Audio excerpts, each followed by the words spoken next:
Hey guys, tonight we're going to travel back to a time before smartphones and even before Kodak cameras. A time when capturing a landscape or a portrait wasn't as simple as pulling a rectangle from your pocket and tapping a screen. Instead, it was a slow, painstaking process that required immense skill, endless patience, and sometimes a little bit of optical magic. Picture yourself now, a 19th-century artist. You're bundled up against a damp London chill or sitting on a dusty hillside overlooking the Roman Forum. The scene before you is breathtaking, but your paper is blank, and the task of translating a three-dimensional world onto a flat plane feels impossible. You probably won't survive this without at least a short nap, but that's okay. My voice and the soft hum of the air conditioning you just turned on will be here to keep you company. So, before you get comfortable, take a moment to like the video and subscribe, but only if you genuinely enjoy what I do here. And while you're at it, feel free to drop a comment with your location and what time it is for you. It's always cool to see who's out there in the quiet. Now dim the lights, maybe turn on a fan for that soft background hum, and let's ease into tonight's journey together. You're a struggling artist, and the pressure is on. You've got a commission for a highly detailed landscape, and frankly, your freehand drawing skills are a work in progress. But you've heard whispers about a new device, a small, elegant instrument that promises to be the artist's secret weapon. Its name is the camera Lucida. Now, if you're picturing a big, bulky camera like the ones you see in old westerns, with the flashbulb and the accordion bellows, you're thinking too big. This device, this camera Lucida, is small enough to fit in your pocket, and it has no film, no lens, and no flash. It was invented in 1806 by an English physicist and chemist named William Hyde Wollaston, a name you may have snoozed through in a high school physics class.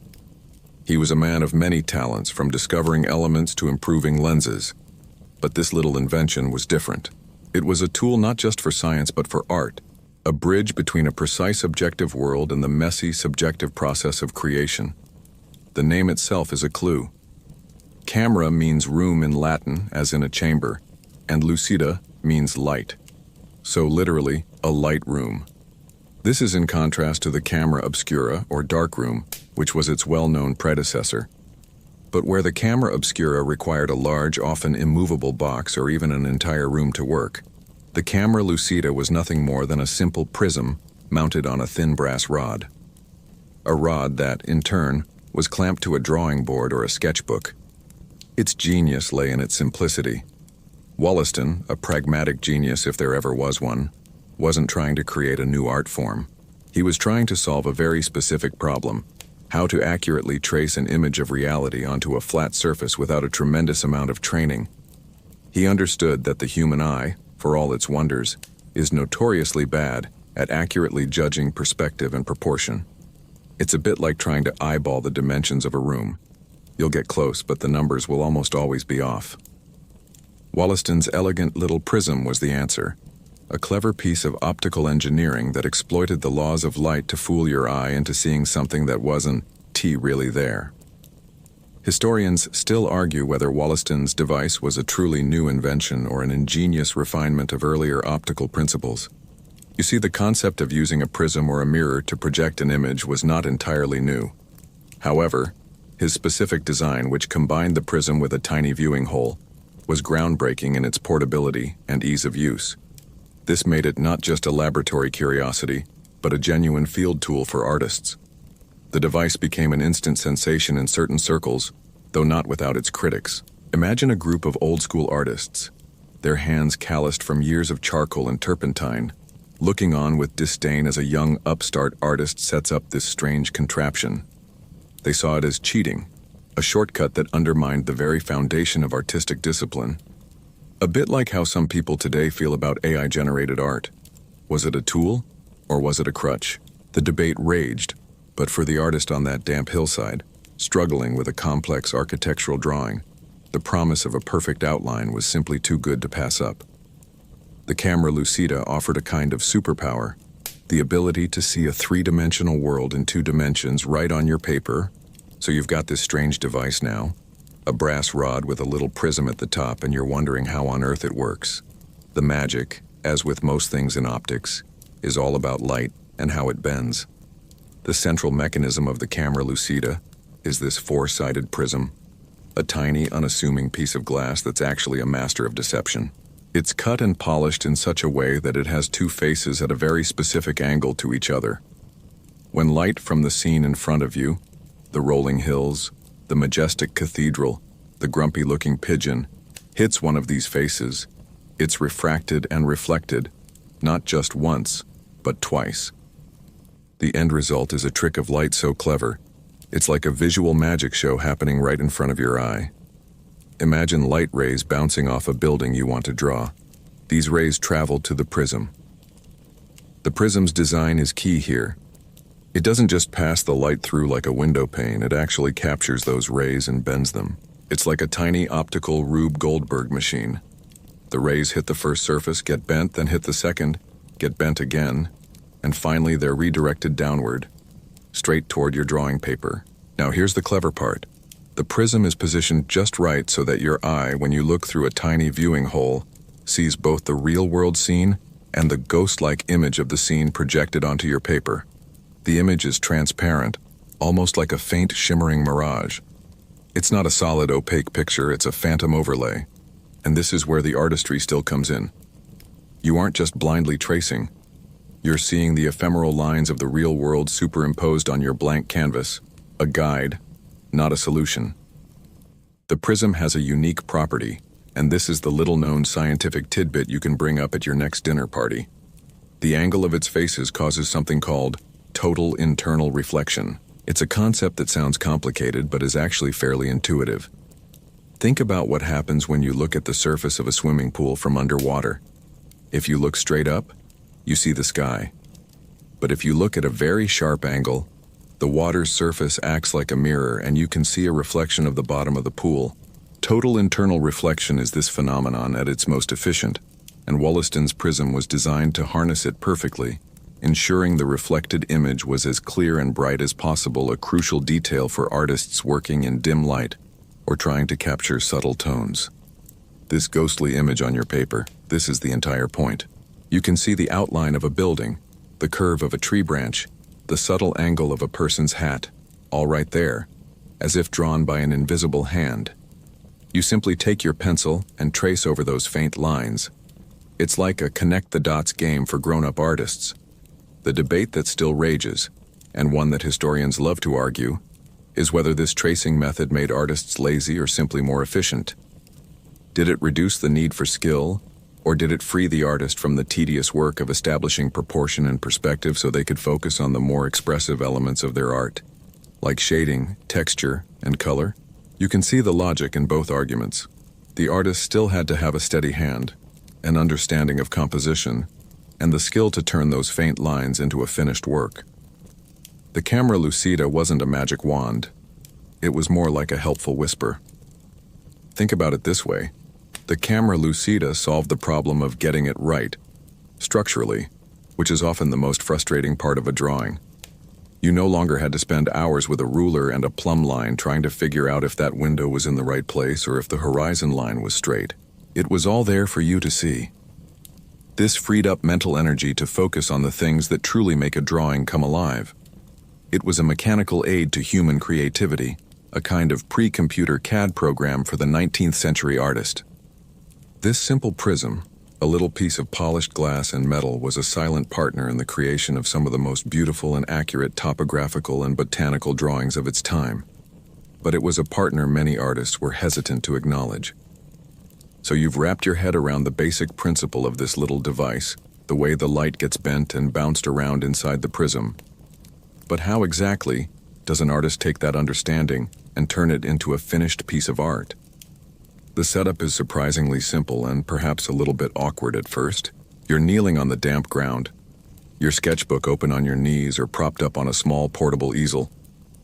The brass rod of the camera Lucida, remember, is clamped to the side of your sketchbook, positioning the prism directly above your paper.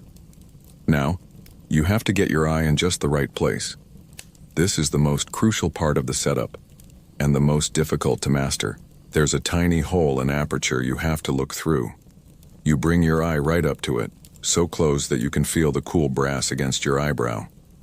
When you look through this hole, You're not just looking at the paper below. You're simultaneously looking at the scene in front of you and at the faint ghost-like projection of that scene that the prism is casting onto your paper. It's a bit like trying to look at a reflection on a window pane while also seeing the landscape beyond the window at the same time. Your brain, for a moment, has to process two different images layered on top of each other. It's a classic optical illusion, and your eye has to learn to focus on both the distant subject and the close-up paper at the same time. It's a strange feeling, almost dizzying. You can't just slap the device down and start drawing. You have to adjust it carefully. The distance of the prism from the paper determines the size of the projected image, so you spend a few minutes fiddling with the height of the rod and the angle of the prism, trying to get the scale just right. You want the ghost of that distant mountain to fit perfectly on your page. Once you've got it, you hold your breath and begin to draw.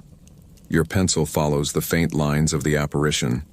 You can see the outline of the mountain, the curve of a tree, and the straight lines of a building, all seemingly hovering right there on the white surface of your paper. You trace over them gently, a hesitant hand moving over an invisible guide. This isn't a quick process, by the way. It's not a magic instant outline. You still have to pay attention. The ghostly image can be very faint, especially on a bright day, and a slight shift in your head or your hand can move the image entirely. It requires a kind of quiet, meditative focus, a stillness that can be hard to maintain when your back is starting to ache and a passing horse-drawn carriage just kicked up a cloud of dust. Historians still argue whether the camera Lucida's promise of effortless accuracy was overblown. Some argue that the device was so difficult to use in practice that only a handful of skilled artists could ever truly master it. The need to keep your head perfectly still, the finicky adjustments, the faintness of the image, it all added up to a steep learning curve. The quirky tidbit here is that Wollaston himself was quite worried about this. He knew the device was technically sound, but he also knew that human beings were, well, human. They get tired, they fidget, they get frustrated. He even designed a little headrest to help artists keep their eyes steady, but it wasn't a standard part of the kit, and most artists simply tried to make do. It was a perfect example of a brilliant invention bumping up against the messy reality of human use. The process you're going through is a blend of precision and art. You're not just mindlessly coloring within the lines. You are making thousands of tiny decisions. Where do I stop the outline of this tree? How do I simplify the intricate detail of that fence post? The camera Lucida gives you the framework, the scaffolding, but you have to build the house. It's a foundational tool, not a finishing one. You're still the master of the final product. But for the 19th century artist who spent years struggling with perspective, this was a game changer. It was the difference between a frustrating, a bit lopsided drawing and a perfectly proportioned professional-looking sketch. And for that reason alone, this little piece of brass and glass became a secret weapon for a generation of artists. With your eye pressed to that little aperture, you finally begin to see it. The world outside, the bustling street scene, the stately home on the hill, it all starts to align. But it's not a solid, opaque image like a photograph. Instead, it's a translucent, almost ethereal projection. It's a ghostly overlay, a faint, shimmering sketch of reality that hovers right there on your paper, and it feels a bit like you've been given a superpower. You see the strong diagonal lines of a fence, the soft, rounded forms of a cloud, and the precise geometric shapes of a window pane, all at the same time, all right where your pencil needs to go.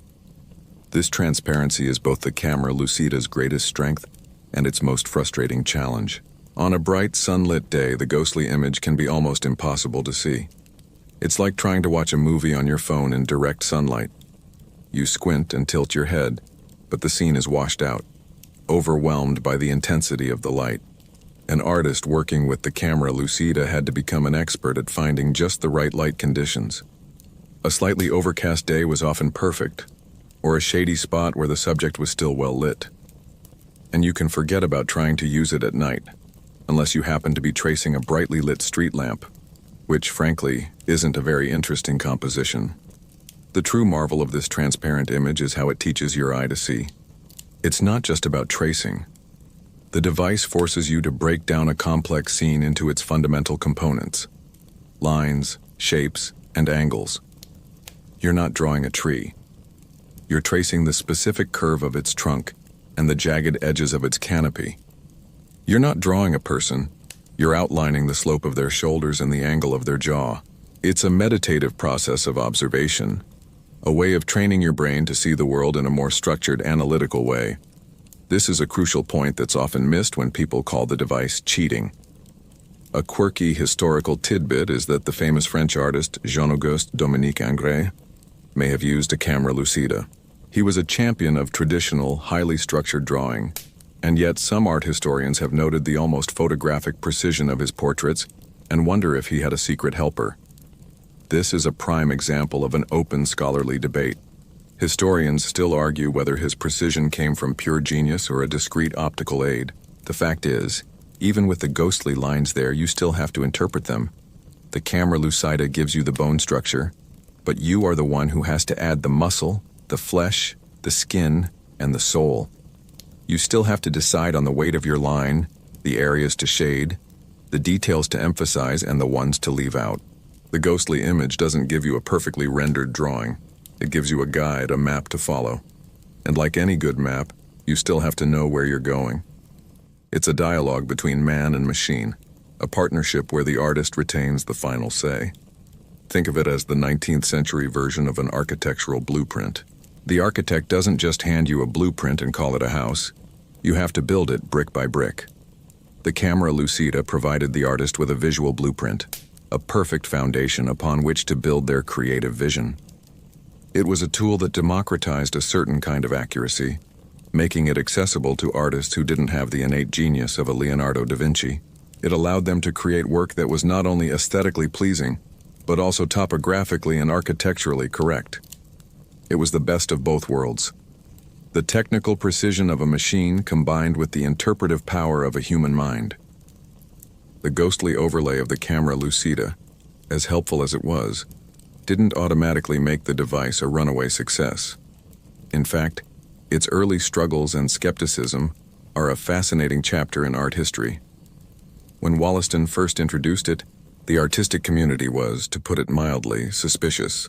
The general consensus among many established artists was that this new device was a shortcut, a crutch for the untalented.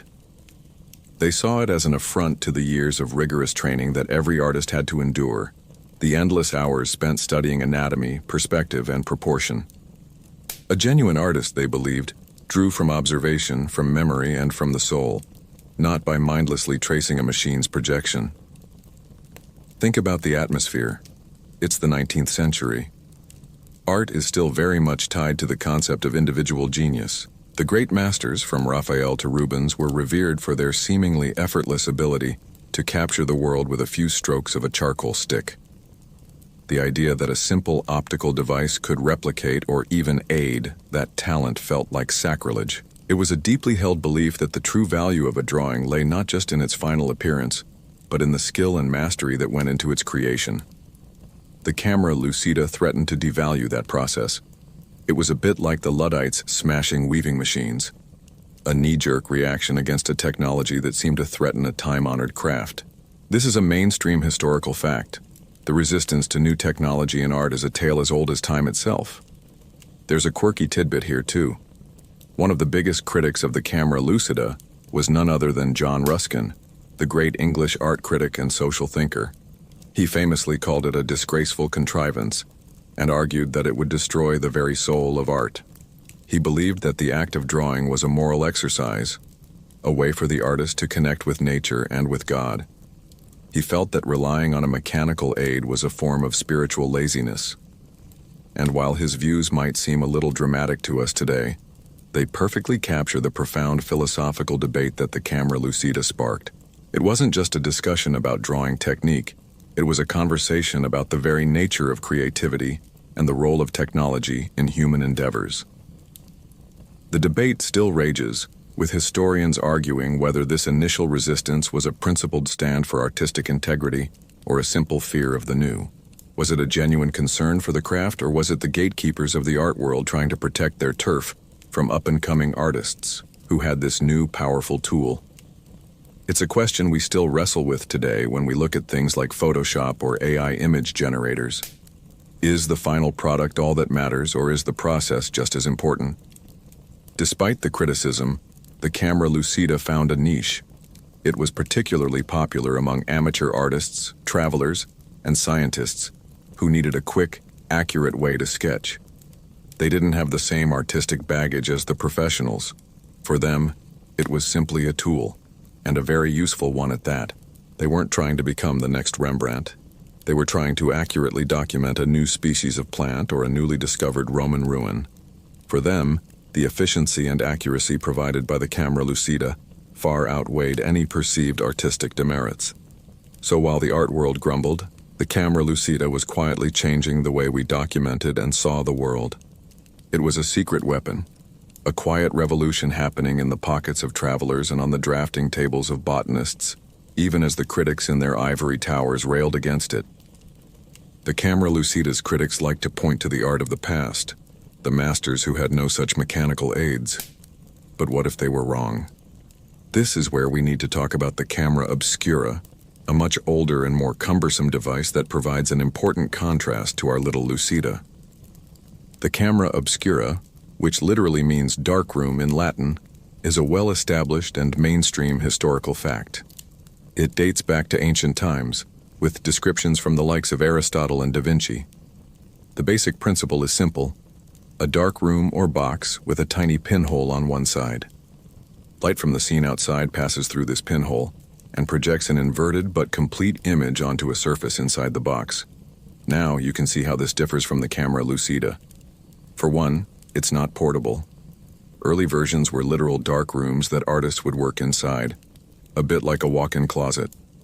Later, they became portable boxes, but they were still bulky and heavy. Imagine trying to haul a refrigerator-sized box to a scenic overlook in the 19th century. Not exactly a spur-of-the-moment sketching trip. The other key difference is that the camera obscura projected a solid image, which the artist would then have to copy. It wasn't a faint transparent overlay. It was a clear, albeit inverted and often blurry picture. This meant you were still copying, but you weren't tracing. You were looking at an image on a surface and then reproducing it, which still required a high degree of skill. The camera Lucida, on the other hand, was an entirely different beast. Its genius lay in its portability. You could clamp it to a sketchbook and carry it with you anywhere. It was a pocket-sized optical device, a freedom that the camera obscura could never offer. It allowed artists to work in plain air, outdoors, with a precision that was previously impossible. This made it perfect for traveling artists on the Grand Tour, who wanted to capture the ruins of Rome or the canals of Venice without being tied down to a bulky piece of equipment. Historians still argue whether the camera obscura was used as an active drawing aid by the old masters, or simply as a tool for studying perspective. Was Vermeer using a camera obscura to create his incredibly detailed interiors, or was he just a genius? That's a great example of an open scholarly debate. The quirky tidbit here is that while the camera obscura could create a perfectly framed image, it had a problem with perspective distortion, particularly at the edges of the image. It had a kind of fisheye effect. The camera Lucida, by contrast, projected a perfect linear perspective without any of the optical warping of its predecessor. So for an artist who needed absolute architectural precision, the Lucida was the superior tool, even if it lacked the dramatic, fully formed image of the camera obscura. The camera Lucida's portability and accuracy were its trump cards. It wasn't about projecting a complete scene. It was about giving the artist a precise, ghostly guide for their hand. It was a tool for tracing, not for copying, and this distinction is crucial. It was a more intimate and direct relationship between the artist and the device. You weren't just a viewer. You were a participant, actively shaping the image as you followed the faint lines. This quiet, almost secret partnership between artist and technology was a far cry from the big, noisy, and often public performance of using a camera obscura. It allowed artists to maintain the illusion of their own raw talent, even as they relied on a mechanical helper. Now we need to talk about David Hockney's hypothesis, a fascinating and controversial idea that connects our little camera Lucida to the great masters of art history. The story, a quirky tidbit in itself, begins in the year 2000, when Hockney, a world-famous painter and a meticulous art scholar, noticed something odd. As he was looking at drawings by Ingres, he was struck by how flawlessly precise they were. The proportions were too perfect, the perspectives too exact. It was as if a photograph had been taken centuries before the camera was invented. This observation led him on a multi-year quest to prove a truly audacious theory. Hockney's hypothesis, a mainstream historical fact in the sense that it's a well-known debate, is that many of the great masters, particularly those in the Renaissance, and later secretly used optical aids like the camera obscura, and even a predecessor to the camera lucida. He argues that the sudden leap in realism in European art around the 15th and 16th centuries, the almost photographic detail in paintings by artists like Jan van Eyck and Vermeer, was too dramatic to be explained by natural talent alone. He believes that they were using mirrors and lenses to project images onto their canvases, which they then simply traced. This is where the camera lucida enters the discussion. While Wollaston invented the specific device we're talking about, the principle of using a prism to project an image was not entirely new. It's plausible that artists were experimenting with similar optical tricks long before a formal name was given to the device. This is a prime example of an open scholarly debate. Art historians still argue furiously over the validity of the Hockney-Falco thesis. On one side you have Hockney, who used his own experience as an artist to demonstrate how easy it is to achieve perfect realism with these tools. He even created a number of drawings using a camera lucida to prove his point.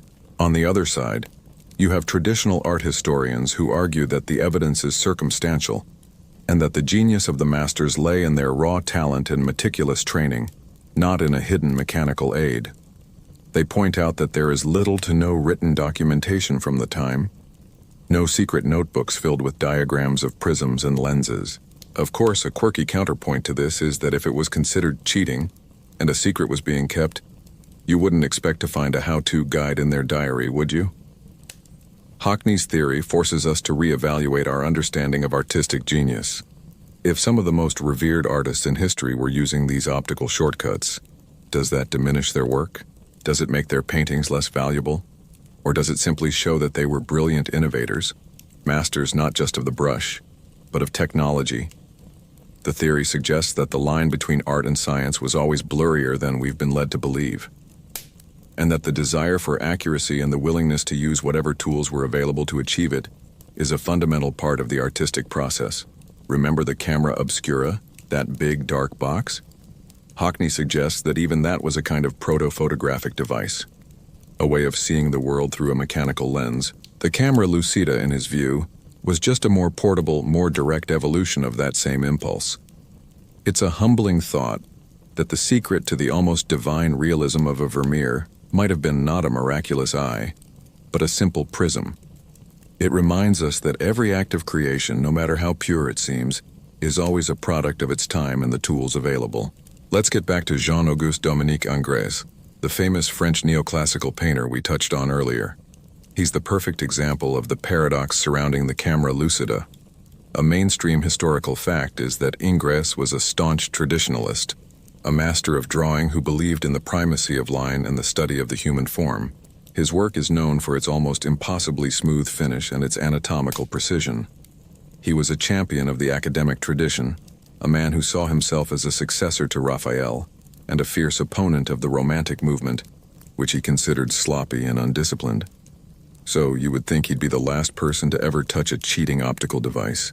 Yet this is where the quirky tidbit comes in. A number of art historians and scholars have looked at his incredibly precise portraits and wondered how he achieved such near-perfect proportions. They've noted that the detail in his work, especially in a portrait like that of Madame Moitessier, is so precise that it looks almost photographic. The lines are not just accurate, they're flawless. The perspective is immaculate. This has led to an open scholarly debate. Did Ingres, the great traditionalist, secretly use a camera lucida? There is no definitive proof, no secret letter or diary entry where he admits to it. But the visual evidence is compelling. The precision, the subtle way he captures the specific character of a face without a single line out of place, has made many people, including David Hockney, suspect that he must have had some kind of assistance. The argument goes that a tool like the camera Lucida wouldn't have been a crutch for Ingres. It would have been a secret weapon. For a man obsessed with the perfect line, a device that could help him achieve it with minimal effort would have been invaluable. He could have used it to lay down the initial perfectly accurate outline of his subject, and then with that foundation secured, he could have spent his time perfecting the details, adding the subtle gradations of light and shadow that make his portraits so lifelike. It would have been a way of eliminating the tedious, error-prone process of freehand proportioning, allowing him to focus on what he considered the true art of painting. This isn't about calling Ingres a fraud. It's about re-evaluating our definition of artistic genius. It suggests that even the most talented artists are willing to embrace technology if it helps them achieve their vision. It's a bit like a modern musician who uses digital software to fine-tune their recordings. Does it make them any less of a musician? Most people would say no. It's just another tool in their kit. The fact that a master like Ingres, who publicly championed a kind of pure, unassisted art, may have privately used a mechanical aid is a powerful and humbling reminder that the reality of the artistic process is often more complex and less romantic than the stories we tell ourselves. It also highlights the secrecy that surrounded the camera Lucida. Many artists, fearing the kind of public criticism that a device like this would bring, would have likely kept their use of it a secret. It was a private luxury, a quiet boost to their drawing skills. The camera Lucida, for all its revolutionary potential, was an invisible assistant, a partner that had to be hidden from view. And it reminds us that behind every great piece of art, there's a story of a human being grappling with both their talent and their limitations, and sometimes a little piece of glass and brass that helped them bridge the gap. The camera Lucida found a perfect home on the Grand Tour, that essential rite of passage for wealthy young European men in the 18th and 19th centuries. A mainstream historical fact is that the Grand Tour was a journey through Europe, typically to Italy and France, intended to expose them to classical culture and art. But it wasn't just for the wealthy elite. It was also a great opportunity for artists to expand their horizons, study the masters, and capture the famous landscapes and ruins that had defined Western culture for centuries. For these traveling artists, the camera Lucida was the perfect companion. Imagine yourself on the tour. You've been sketching endlessly, your back aching, your fingers cramped, trying to get the perspective of the Roman Colosseum just right. It's an immense and complex structure, with arches stacked on arches, and getting the proportions accurate with freehand drawing is a monumental task. The camera Lucida, small and portable, fits easily in your bag, right next to your sketchbook and watercolors. You pull it out, clamp it to your drawing board, and suddenly, the daunting task becomes a manageable one. The impossible geometry of the ruin is laid out for you in faint, shimmering lines. It's no longer a matter of guessing, it's a matter of tracing. This efficiency was a huge selling point. The Grand Tour was a race against time, with new sights and experiences around every corner. The camera Lucida allowed artists to capture more scenes, more accurately, and in less time. A quirky historical tidbit is that the camera Lucida wasn't just for professional artists. It was also marketed to amateur travelers who wanted to create a personal visual record of their journey. Imagine a well-to-do English gentleman, not a trained artist, but someone with an interest in a new hobby. The camera Lucida's promise of effortless accuracy was incredibly appealing. It allowed them to create sketches that looked professional, giving them a sense of accomplishment without having to spend years honing their skills. This democratized the process of creating travelogues, allowing people who were not professional illustrators to document their adventures. This led to a huge number of personal sketchbooks filled with highly accurate, if not always artistically brilliant, renderings of famous European landmarks.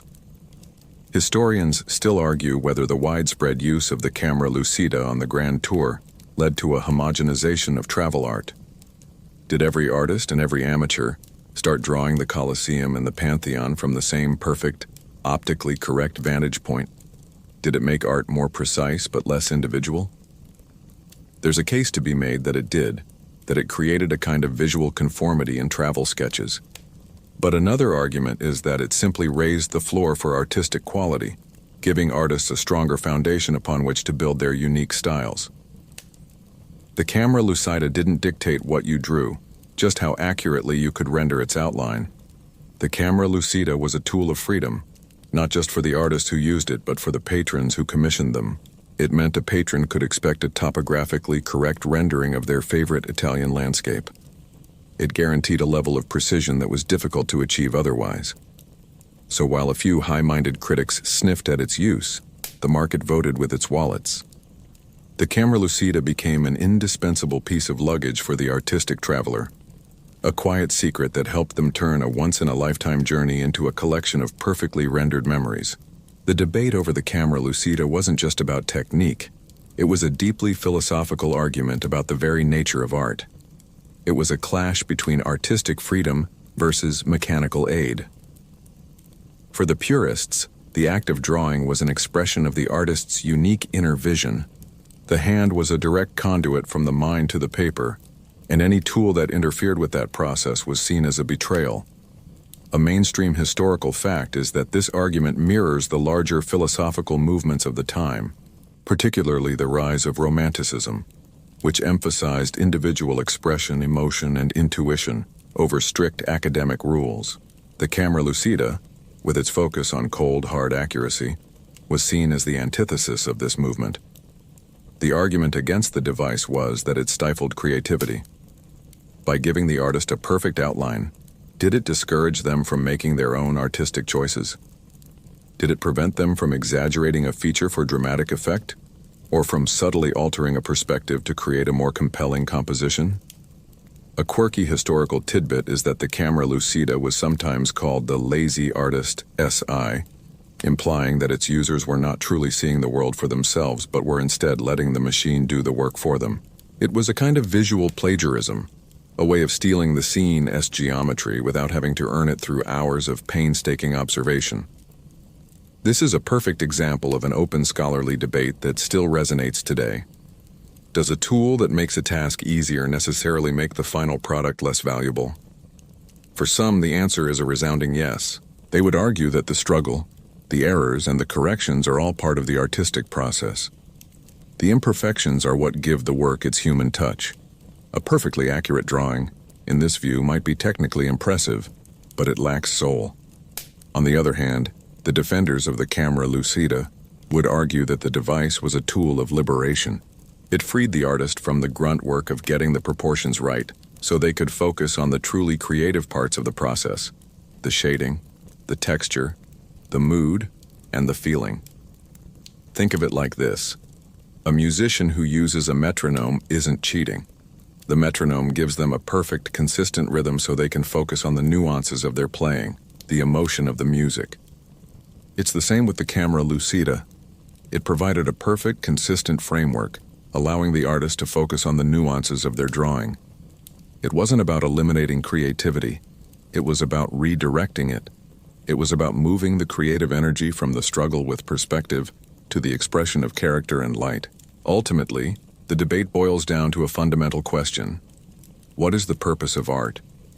Is it to demonstrate the artist's skill, or is it to create a beautiful and compelling image? For many artists and clients in the 19th century, the answer was the latter. They wanted an accurate record of a scene, a portrait that looked exactly like the person, or a landscape that was topographically correct. The camera Lucida helped them achieve that goal efficiently and reliably. And for the artists who were more interested in personal expression than in perfect representation, well, they were free to put the device back in their pocket. The camera Lucida didn't replace artistic skill, it just offered a different path to a certain kind of perfection.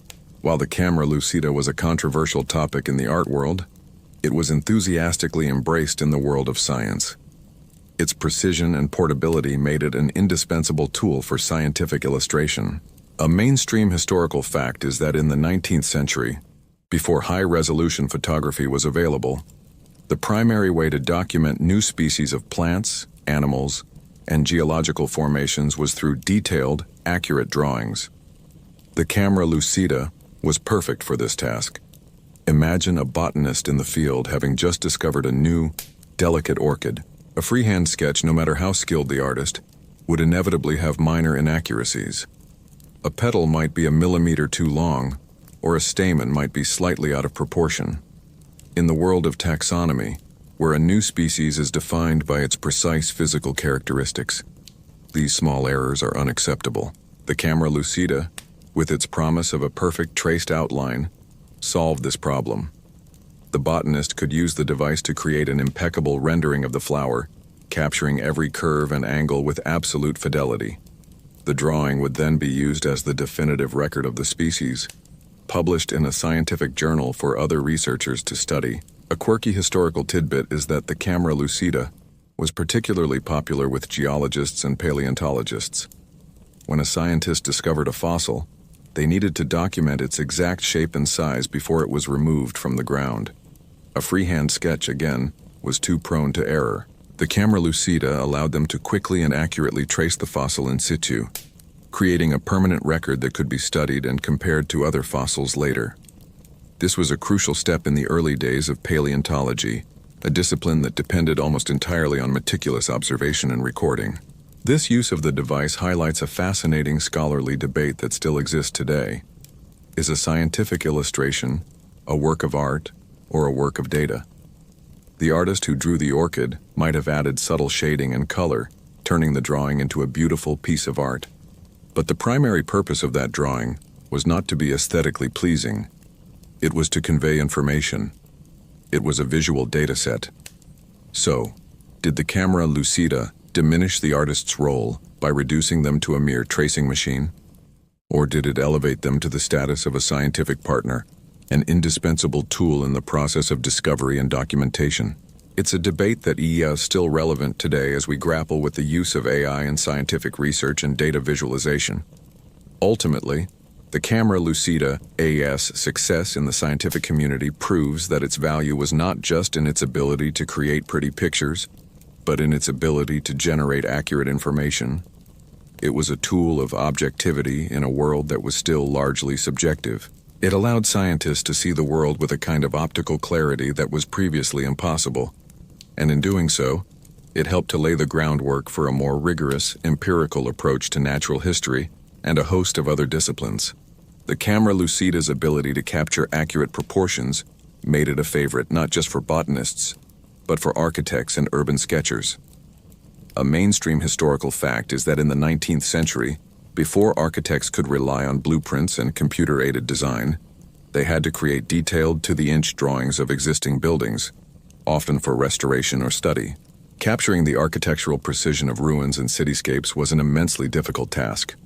A freehand sketch of a Renaissance palazzo or a crumbling Roman aqueduct was almost certain to be filled with perspective errors.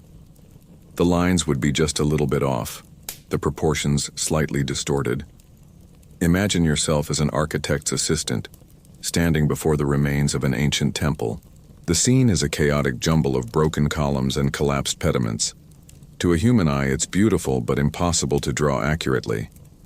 You set up the camera Lucida, and suddenly the perfect lines and angles of the building's original design appear on your paper, a kind of ghostly reconstruction.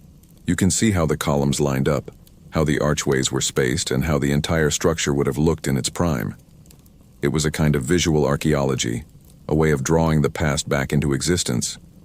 A quirky historical tidbit is that artists and architects who used the camera Lucida to document ruins often used it to fill in the missing pieces. They would trace the existing elements with perfect accuracy, and then, with that foundation, they could confidently and correctly draw in the missing parts, creating a complete and historically sound drawing. This was a crucial skill for artists who were documenting sites for scholars and historians back home. This use of the device raises a particularly interesting scholarly debate. Did the camera Lucida make the ruins appear more perfect than they actually were? By giving the artist a clean, optically correct outline, did it encourage them to clean up the drawing, to smooth out the imperfections and irregularities that had accumulated over centuries of decay? This is a question historians still argue about. Was the camera Lucida a tool for objective documentation, or was it an instrument of idealized reconstruction? It's a reminder that even the most objective-seeming tools are filtered through the human hand and the human mind. The camera Lucida's promise of perfect perspective was a game-changer for this kind of work. It allowed artists to create drawings that were not only aesthetically pleasing, but were also mathematically correct. This made them incredibly valuable to scholars and historians who were trying to understand and preserve the great works of the past. The camera lucida in this context wasn't just an artistic tool. It was a scientific instrument, a device for preserving the silent language of architecture. It was a secret weapon for anyone who had to draw a perfectly straight line or a perfectly symmetrical arch, and for those who were drawing ruins, it was an absolutely essential part of their kit. The camera lucida ES precision and portability led to the rise of a new kind of professional artist, the topographical sketcher. A mainstream historical fact is that in the 19th century, with the rise of widespread travel and the growing interest in geography and landscape, there was a huge demand for accurate visual records of places. This wasn't just about making a pretty picture, it was about documentation. Patrons, from wealthy landowners who wanted a record of their estates to government agencies who needed maps of newly explored territories, were willing to pay handsomely for a perfectly rendered drawing. Imagine a professional sketcher, a kind of visual journalist traveling from town to town. You're hired to capture the panorama of a bustling harbor or the intricate details of a city street. You don't have time for guesswork. Every line has to be in the right place. Every building has to be the right proportion. The camera lucida was your secret weapon. It allowed you to work quickly and with a level of accuracy that was impossible for a freehand artist. A quirky historical tidbit is that these topographical artists often worked in pairs, with one person using the camera lucida to lay down the initial, precise outline, and the other coming in to add the detailed shading and color. It was a kind of proto-assembly line for art. This specialized use of the device created a fascinating scholarly debate. Did the camera lucida make the topographical artist a craftsman rather than an artist? If your job was to simply and accurately reproduce a scene, were you really a creative? Some would argue that the camera lucida, by removing the creative act of interpreting perspective, reduced the artist to a technician. Others would counter that the true art was in the selection of the scene, the composition, and the final rendering. The camera lucida was just a more efficient way of getting to the creative part. The device was a tool for speed and reliability, and in a commercial context, those were incredibly valuable attributes. The topographical artist's use of the camera lucida highlights how technology can create entirely new professions. It allowed for the mass production of highly accurate visual information that was crucial for a society that was becoming more mobile and more globally aware. The camera lucida helped to fill the gap between the rough and often inaccurate sketches of the past and the coming age of photography. It was a kind of interim technology, a stepping stone that allowed for a level of visual documentation that had never been possible before.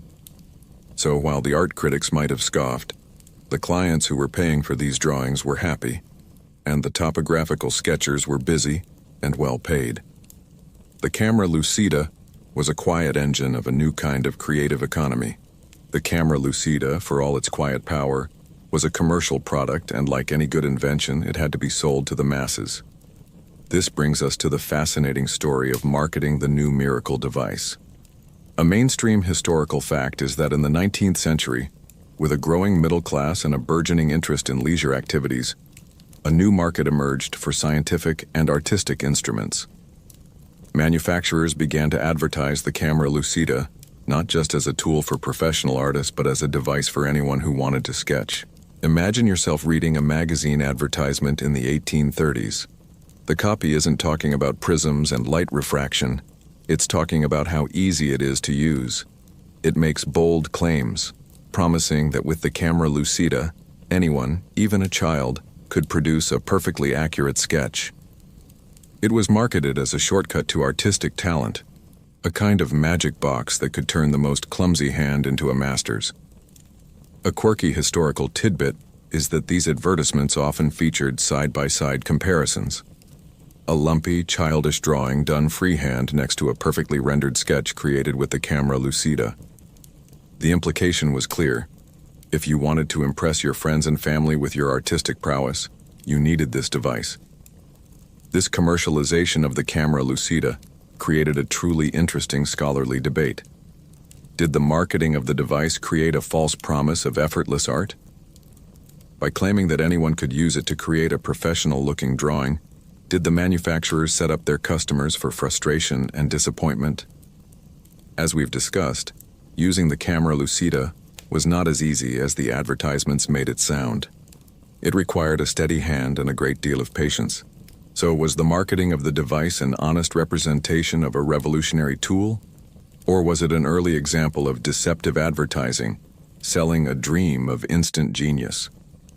The commercial success of the camera Lucida, despite its technical challenges, shows us that the desire for shortcuts to skill is not a new phenomenon.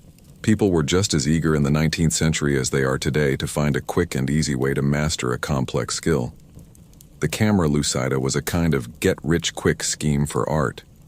It wasn't just a tool, it was a symbol of a new kind of creative consumerism, where you could buy your way to a certain level of artistic competence. Ultimately, the marketing of the camera Lucida helped to popularize the device and introduce it to a wider audience than Wollaston could have ever imagined. It turned a clever scientific invention into a household item, a kind of proto-consumer technology. And in doing so, it changed the way a whole generation of people thought about art, making them believe that anyone with the right tools could be an artist. Just as the camera Lucida was becoming a popular consumer product, a new technology was on the horizon, one that would make the debate about artistic cheating seem quaint. This was the birth of photography, and for a short time, the camera Lucida was its unlikely rival. A mainstream historical fact is that in the early 19th century, photography wasn't an instant process. The first photographic process, the daguerreotype, required long exposure times, sometimes minutes or even hours. Imagine asking a person to sit perfectly still for that long for a portrait. It was an impractical and expensive process. In this context, the camera Lucida was a lightning-fast alternative. An artist with a camera Lucida could create a detailed and accurate portrait or landscape sketch in a fraction of the time it took for a photograph. It was a kind of proto-Polaroid, a quick way to capture a scene. A quirky historical tidbit is that some of the earliest photographers, in fact, used the camera Lucida to help them with their work. They would use the device to sketch out the composition and perspective of a scene, before attempting the long and arduous process of taking a photograph.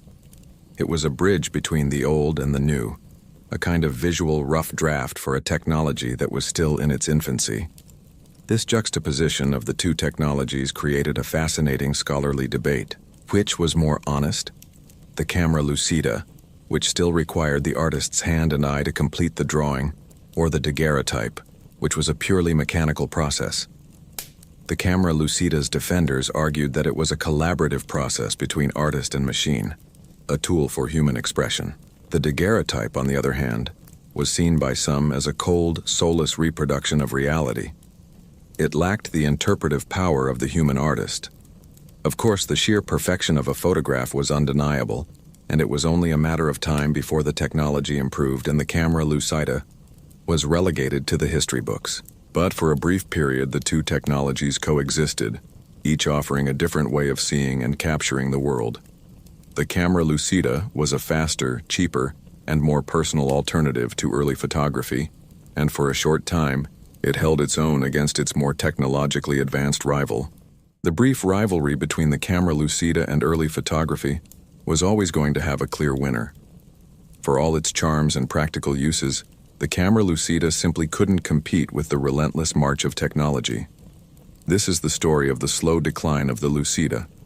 A mainstream historical fact is that throughout the 1840s and 1850s, photographic technology improved at a breakneck pace. Exposure times dropped dramatically, the process became more reliable, and the cost of equipment and materials began to fall. The daguerreotype gave way to the collodion process, which in turn led to the dry plate and eventually, the flexible film we know from later eras. The camera Lucida, for its part, couldn't evolve. It was a simple optical device and there wasn't much room for improvement. It still required a steady hand and a great deal of patience. And it still produced a drawing, not a photograph. A photograph, even a primitive one, had an undeniable power. It was a perfect, unassailable record of a moment in time.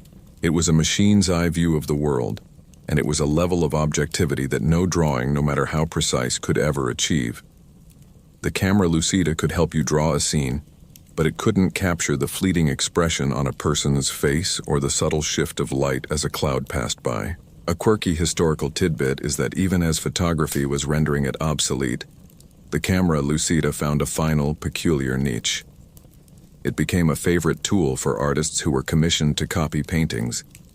They would use the device to project the masterwork onto a new canvas, giving them a perfect outline to follow. It was a kind of high-tech version of tracing paper, a way of reproducing art with a level of accuracy that was previously impossible. But this was a quiet, private use, a last gasp for a device that had once promised to revolutionize art. This is a great example of an open scholarly debate. Was the camera Lucida's decline inevitable, or could it have found a way to coexist with photography? Some would argue that its portability and the interpretive power of the artist's hand gave it a unique advantage that could have been exploited. But the truth is that the market wanted something faster, easier, and more objective. The camera Lucida was the perfect tool for a world that still relied on drawing, but it had no place in the photographic future.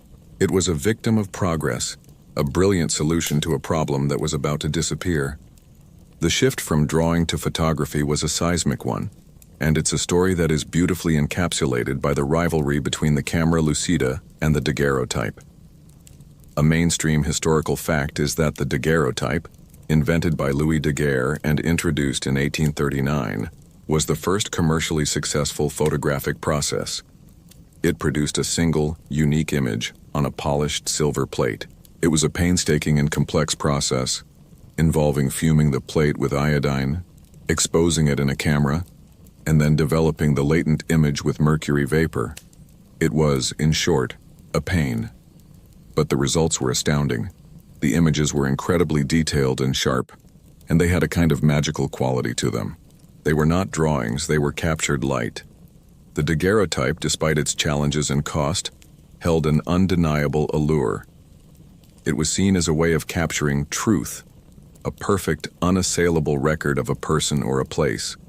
The camera Lucida, by contrast, was a tool for creating an interpretation of truth. You still had to draw, and your hand, no matter how steady, still had to guide the pencil. The final product was a work of human art, not a purely mechanical reproduction. A quirky historical tidbit is that early daguerreotypists, in a kind of optical arms race, would sometimes try to improve their results by using a camera Lucida to sketch out the composition before taking a shot. They were, in effect, using the old technology to make the new one more efficient. It was a last quiet act of service for the camera Lucida, a final acknowledgement of its utility before it was relegated to the history books. The daguerreotype also led to a fascinating scholarly debate that still resonates today. What is the nature of a photograph? Is it a work of art? Or is it a document? The fact that it was created by a machine, and not by the interpretive hand of a human artist, made many people question its status.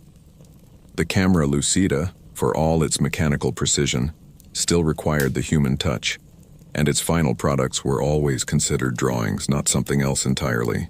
The daguerreotype, on the other hand, was something new, a kind of visual truth that blurred the lines between art and science, and a technological leap that rendered the camera Lucida a charming relic of a bygone era. The camera Lucida, for all its public acclaim and commercial success, had a fascinating secret life. For many artists, its use was a quiet, almost embarrassing admission, and they took great pains to keep it hidden. This is the story of the hidden history of artistic secrets. A mainstream historical fact is that in the 19th century, an artist's reputation was built on the perception of raw, unassisted talent. The ability to render a scene or a portrait from pure observation was a mark of genius. Using a mechanical aid was seen as a sign of weakness, an admission that you lacked the skill and discipline of a true master. Imagine an artist in their studio, working on a commissioned portrait. When the client is there, they work with a confident, sweeping hand, as if every line is a product of their God-given talent. But when the client leaves, they quickly pull out their camera Lucida, clamp it to their easel, and use it to check the proportions and correct any subtle errors. They would then quickly put it away, never mentioning its existence. A quirky historical tidbit is that this kind of secret use was so common that some artists would even ask their apprentices to sign a non-disclosure agreement of sorts promising never to reveal their master's use of a cheating optical device. This fear of being found out created a kind of quiet conspiracy, a shared secret among artists who wanted the benefits of the technology without the stigma. This secrecy creates a wonderful and ongoing scholarly debate. How many of the great 19th century artists who are known for their flawless technique were secretly using a camera lucida? We have no way of knowing for sure. The evidence, as we saw with Ingres, is circumstantial, based on the almost too perfect quality of their drawings. The lack of written records is not a sign that they didn't use the device. It's a sign that they were very good at keeping their secrets. This hidden history reminds us that the stories we tell ourselves about art and genius are often much simpler and more romantic than the messy, practical reality. The camera lucida was a quiet, private partner, an invisible collaborator that helped a generation of artists achieve a level of precision that their training alone might not have allowed. It was a kind of visual ghost, always there but never seen. The story of the camera lucida doesn't end with its decline in the 19th century. In fact, it has enjoyed a fascinating modern revival and rediscovery, proving that a good idea, no matter how old, can find new life. A mainstream historical fact is that for much of the 20th century, the camera lucida was largely forgotten, a quaint curiosity relegated to museum exhibits and dusty antique shops. Artists were far more interested in the new freedoms of abstract expressionism and pop art than in a device that promised perfect accuracy. But in the late 20th and early 21st centuries, as digital art became more and more prevalent, a quiet counter-movement began. Artists who felt disconnected from the endless layers of digital tools and filters began to seek out older, more tactile ways of working. They found the camera lucida. Its appeal was precisely its analog, hands-on nature. It was a physical device that required a direct relationship with the subject and the drawing surface. A quirky historical tidbit is that the artist David Hockney, whose theory we discussed earlier, was one of the key figures in this revival.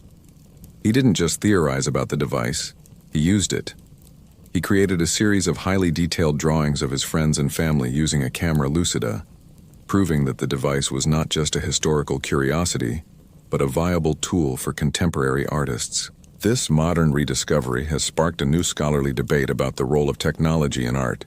Does the use of an ancient optical device make a work more authentic or less so? Is it a form of nostalgia, a yearning for a simpler time? Or is it a genuine search for a different kind of creative process? Many contemporary artists who use the camera lucida would argue that it provides a unique experience. It allows them to slow down, to really look at their subject, and to feel a direct connection between their eye, their hand, and the paper. It's a kind of meditative drawing that is impossible to replicate with a digital device. The revival of the camera lucida reminds us that technology, old or new, is never a replacement for creativity. It's a partnership. The camera lucida, in its modern incarnation, is not a crutch. It's a collaborator. It's a way of looking at the world with new eyes, a reminder that the simplest tools can often lead to the most profound results. The camera lucida, for all its analog simplicity, has a fascinating parallel in our modern digital world. It is, in a way, the digital age's analog ghost. A mainstream historical fact is that today, artists and designers use a variety of digital tools that work on a similar principle to Wollaston's device. Think about the drawing apps on your tablet or phone. Many of them have a feature that allows you to import a photograph and then draw on a transparent layer on top of it. It's a digital version of the camera lucida's ghost-like overlay, and it's used for everything from sketching a portrait to designing a new piece of furniture. Another example, a truly quirky tidbit, is the use of augmented reality, AR apps for drawing. These apps use your phone's camera to superimpose a digital image onto the real world. You can hold up your phone, and a digital sketch of a person or a building will appear on your screen, perfectly aligned with the real person or building in front of you. You can then use the phone as a guide to draw the outline on your paper. It's a direct technological descendant of the camera lucida, a kind of modern high-tech version of the same idea. It is a way of using technology to bridge the gap between a 3D world and a 2D surface. This is a wonderful example of an open scholarly debate. Do these modern digital tools make us better artists or simply more efficient copyists? Does the ease with which we can now trace an image on a screen diminish the value of a perfectly executed drawing? Some would argue that these tools, like the camera Lucida before them, are a kind of cheat, a way of getting to a professional-looking result without putting in the hard work of learning to draw from scratch. Others would say that they simply free the artist from the grunt work of proportion and perspective, allowing them to focus on the more expressive parts of their art. The camera Lucida, in its own quiet way, paved the way for this entire conversation. It was the first widely used tool that openly promised to help an artist cheat a little bit, and it set the stage for all the technological debates that were to come. It reminds us that our relationship with technology and art is a long and continuous one, a dialogue that has been going on for centuries. Now that we've talked about the history, the theory, and the modern parallels, it's time for a personal journey with the device. Imagine you've just bought a replica camera Lucida online, a little brass rod and a prism, and you're ready to try it yourself. A mainstream historical fact is that the first experience for most people is one of frustration. You set it up, you look through the little aperture, and you see nothing, or you see a blurry mess. Your eye is not used to focusing on two different things at once. It's trying to see the distant scene, but it keeps focusing on the paper right below it, or vice versa. This initial awkwardness is a rite of passage for every camera Lucida user, and it's a testament to the skill of the artists who mastered it. You spend a few minutes fidgeting, adjusting the height, tilting the prism, and trying to keep your head perfectly still.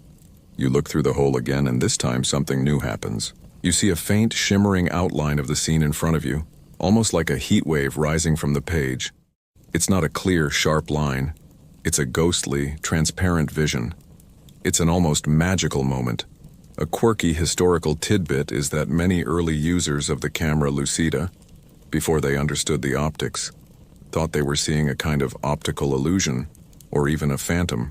It was a kind of visual puzzle that their brain had to solve. This moment of clarity leads to a fascinating and very personal scholarly debate. Is the camera Lucida a tool for seeing or a tool for tracing? As you begin to draw, you realize it's both. The device forces you to slow down and really look at the scene in a new way. You're not just drawing what you think you see. You're drawing what the camera Lucida shows you.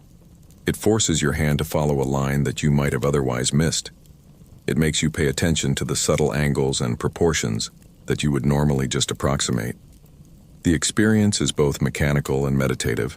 It's a dialogue between your hand and your eye, with the device as the interpreter. And you realize in that moment that all the critics who called it cheating were missing the point. The camera Lucida doesn't make you a better artist.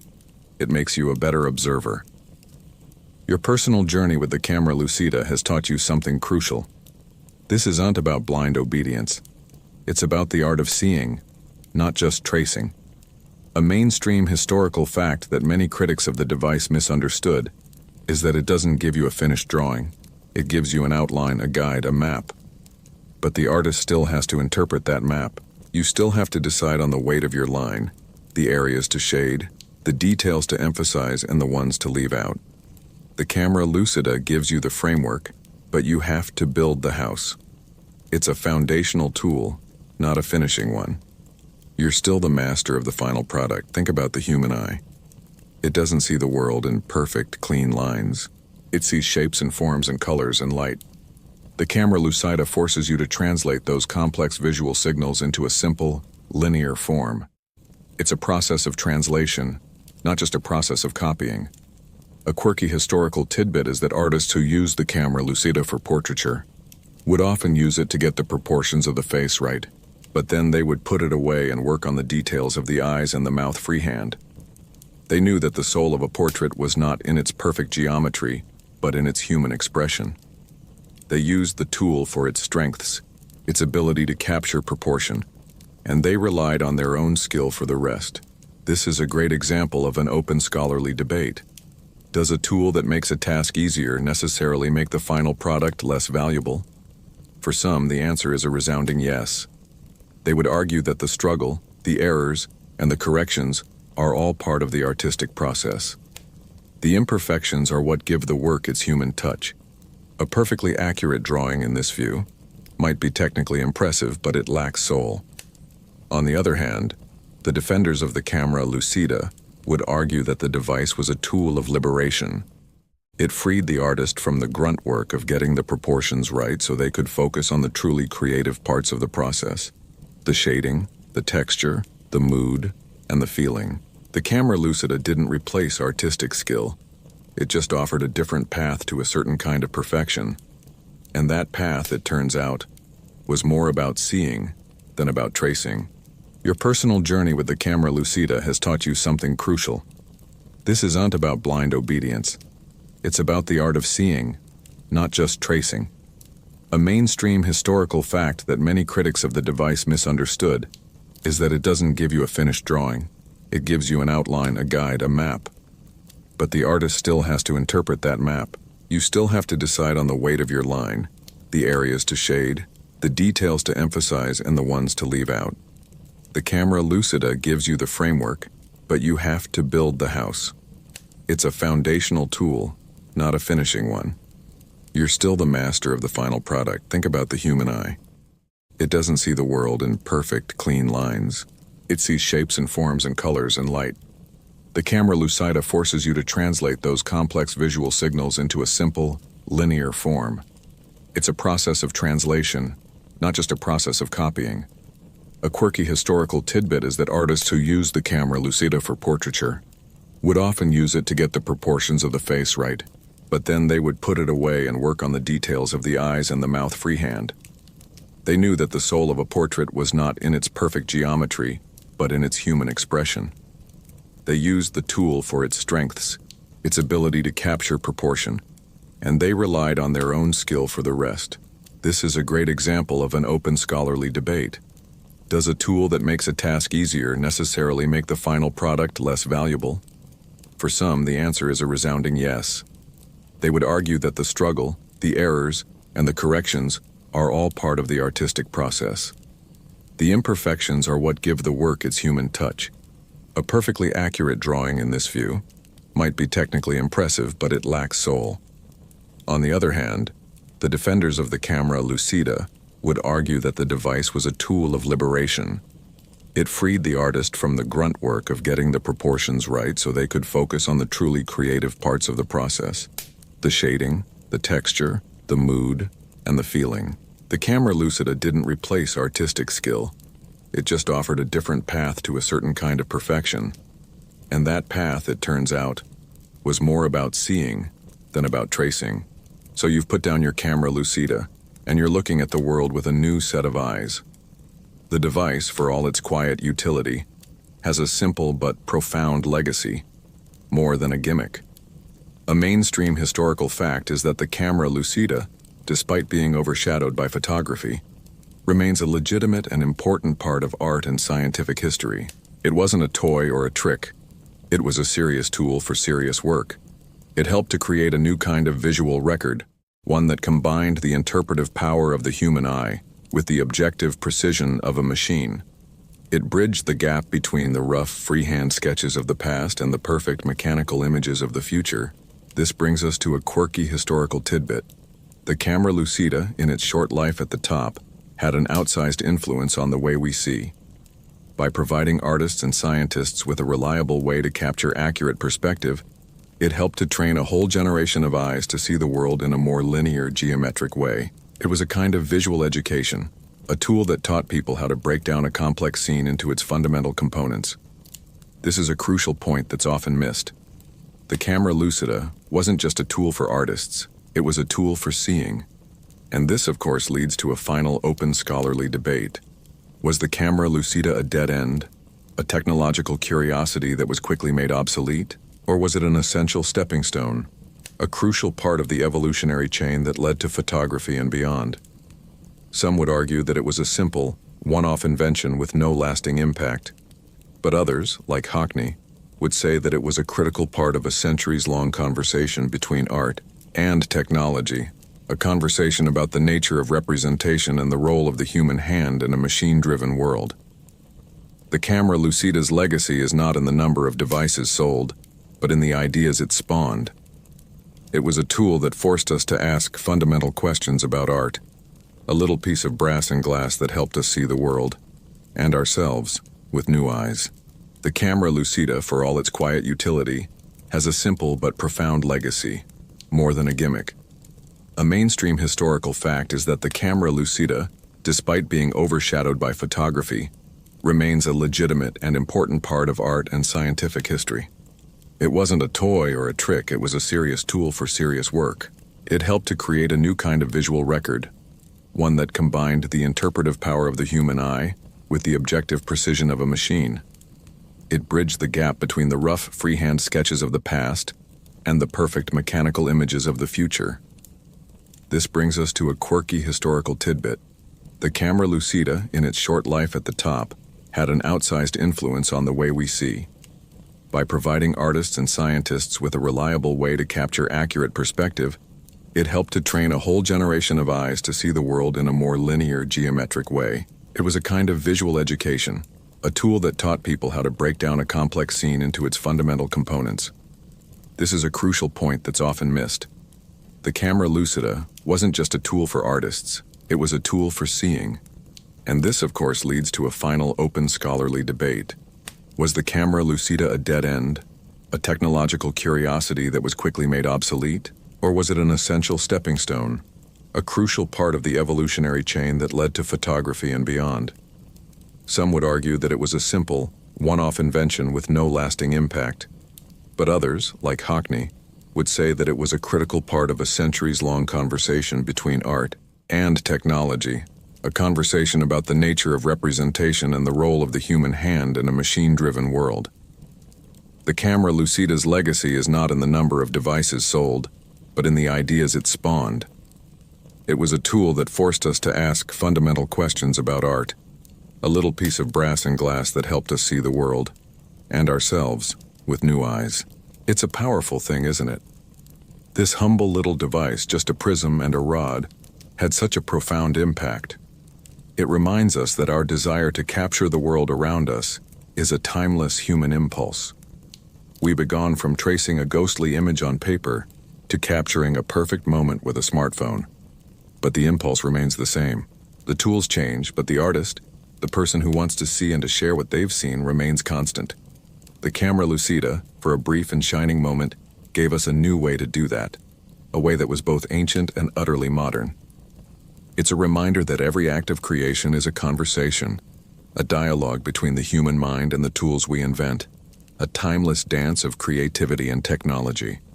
And with that thought, we can finally let ourselves sink into a gentle and well-earned rest. The journey is over now, the history lesson complete. You can close your eyes and let the last of the facts drift away. The voices of the artists, the critics, and the scientists are fading into a soft murmur. The hum of the fan is a gentle white noise. The light from the screen has dimmed, and the day's thoughts are slowly dissolving into the quiet darkness. You've walked through centuries of history, from a damp London street to a bustling Roman forum, and you've held a quiet, shimmering secret in your hands. The camera Lucida is just a memory now, a whisper in the past. There is nothing left to do but breathe slowly and deeply, and let your body sink into the soft comfort of your bed. The journey is over, and sleep, like a final beautiful drawing, is waiting for you.